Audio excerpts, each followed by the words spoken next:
Yes. Hello, is that Mr. Sursell? Yes. Hello, this is Peter Moore. This is Peter Moore. I'm from West Mercia Police, from the Professional Standards Department. Yes, sir. I'm ringing about the complaint I made to the Independent Police Complaint Commission. That's right. They've passed it to me, and I shall look at it. Yes.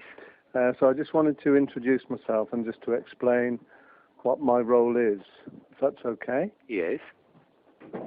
The first thing to say is that I work for West Mercia Police, but I'm not a police officer. And my role is to look at how the police have done their job, to make sure that they've done things that they should have done, and to ensure that they've applied to the law and also to the processes and procedures that are in place. Yes. And I look to make sure that the standards of professional behaviour are being adhered to. So that's my role. I understand. Interrupting. I want to make sure that my complaint is against the police officers for misconduct, gross misconduct, and me not having the chance to make a complaint. Yes. Yes. Okay. Okay. Okay. In terms of how the gravity of the complaint is assessed, that's not done by me. That's done by someone else. So they will look at it and see, where your complaint falls. In terms of something being gross misconduct, it means that's very serious, and that an officer is likely to lose their job. Okay. Yes. So for something to be gross misconduct, that's the possible outcome. I know. Okay, you understand that. In terms of these officers, what we'll look at is, as I said at the start, is we look to see if they've complied with the law, they've complied with the policy and procedures, and that they've acted within their professional responsibility, the standard of their professional behaviour. So that's where I focus. And ultimately, we look at if we show that they have they have committed misconduct, we look to see what we can learn from that and how we can put that right. Okay, so it may be that they may have to have some training, or might have to have some advice, or something such as that. Do you understand? Yes, I understand what you're saying. There's this. Okay. Yes. Oh, hello. Is that Mr. Sursell? Speaking. Hello, this is Peter Moore from West Mercia Professional Standards. Hello, here. sir. Hello. I missed you. I think you called last week and I was away. I called on Tuesday, yes, and I spoke with your line manager. He told me you'll give me a phone call today. Yes, and I have done. Yes, I know. Thank you for that. Okay. I have to put. I understand. So a police officer can come into my house and threaten me whenever he wants, yes? No, I don't agree to it, but he can come, yes? What I've said is, if you've done something, for example, if you'd gone to the college and you'd behaved in a certain way which may have made you liable to arrest, the officer can come to you and say, Mr. Sursell, when you did this, this, and this, you may have made yourself liable to arrest, and I'm warning you about that. So there is no problem with him doing that. He hasn't arrested you, I presume. No, he was just intimidating me. Right. But what he's saying to you is that if you behave in a certain way, it could lead to you being arrested. I'm assuming you have spoken with him already, yes? I haven't spoken with anyone. The only person I've spoken with is you. I've got some documents in terms of, you made reference to certain reports and gave me numbers. I printed those off and read those. But in the things that have happened to you necessarily, what I'm investigating is how the officers have responded to you and how they've dealt with you. Does that make sense? Sir, I understand perfectly what you are saying. I'm just trying to say that I have been harassed at the college.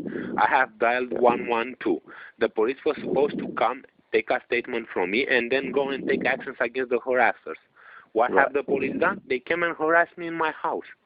Isn't that against the law? Shouldn't the police officers be arrested? Well, the difficulty is that you may believe that you've been harassed by the college, but it may be that the college are saying, and they have rights to do things. So, for example, if you attend the college and you do things that are against their policies and procedures... 2 seconds. Stop.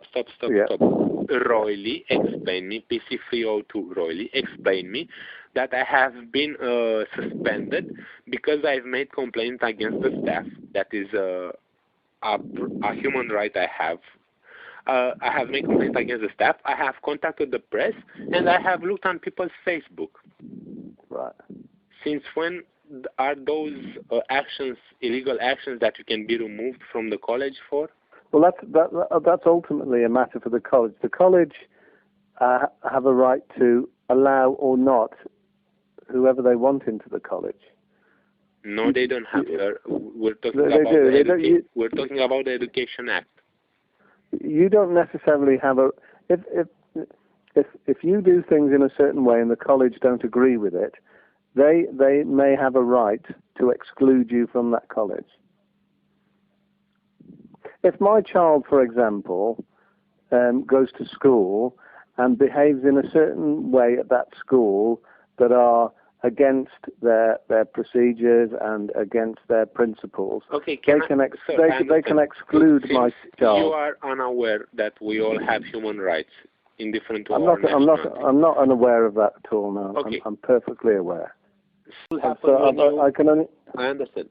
On the recording, you will see Carl Jones threatening he will arrest me and he will not be taking into consideration my complaint. What will happen then to him, please? Well, let me have a look at it first. Okay. I have to see if it depends what it's what the evidence shows on there and what he says. I'll also ask him about why he did what he did and how he did it. Okay, let's assume for a few seconds that on the recording you will see that he threatens to arrest me and he will not take my complaint into consideration. What will happen then to him? I can't say. We'll have to determine how serious it is. You'll have to determine. Sorry, what?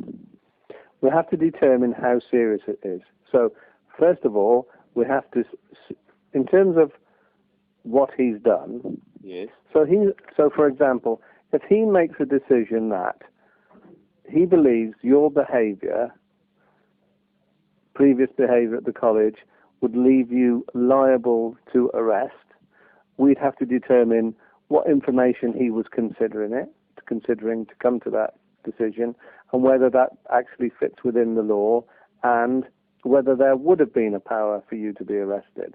Now, if there isn't, then obviously we would uphold your complaint. And what will happen with him then? Well, we would have to decide whether there was any discipline measures that we needed to take, or whether he'd have to have some training or advice around it. Okay, can I move my complaint to another colleague of yours or to your line manager? Can you I have move a your complaint with you, yes? I have first wrote my complaint on the 13th of January. Already, because you failed to take action against Carl Jones and everybody else, they were allowed to come and continue to discriminate and harass me. Right.